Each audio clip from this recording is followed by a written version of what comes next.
गेलै कार्तिक माहिनमा सामा के दिनमा। अब गेलै कार्तिक माहिनमा सामा के दिनमा। हमर भैया एबे करता लाल पियर डाला अनता।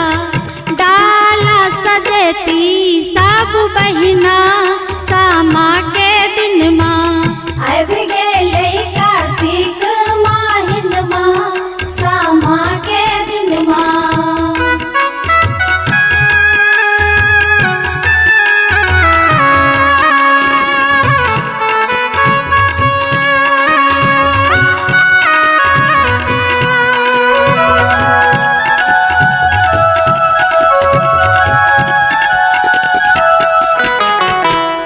हमर भैया एबे करता सामा संगे अनबे करता।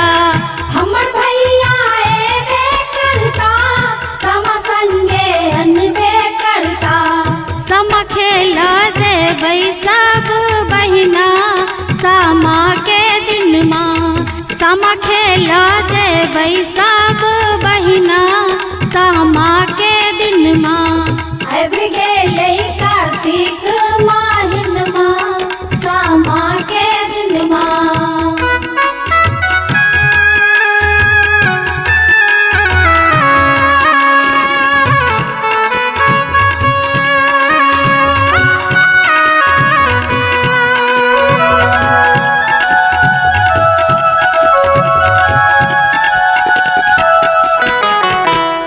हमर भैया एबे करता नभका वो चूड़ानता। हमर भैया एबे करता नभका वो चूड़ानता। चूड़ा खुएती सब बहिना सामा के दिनमा। चूड़ा खुएती सब बहिना सामा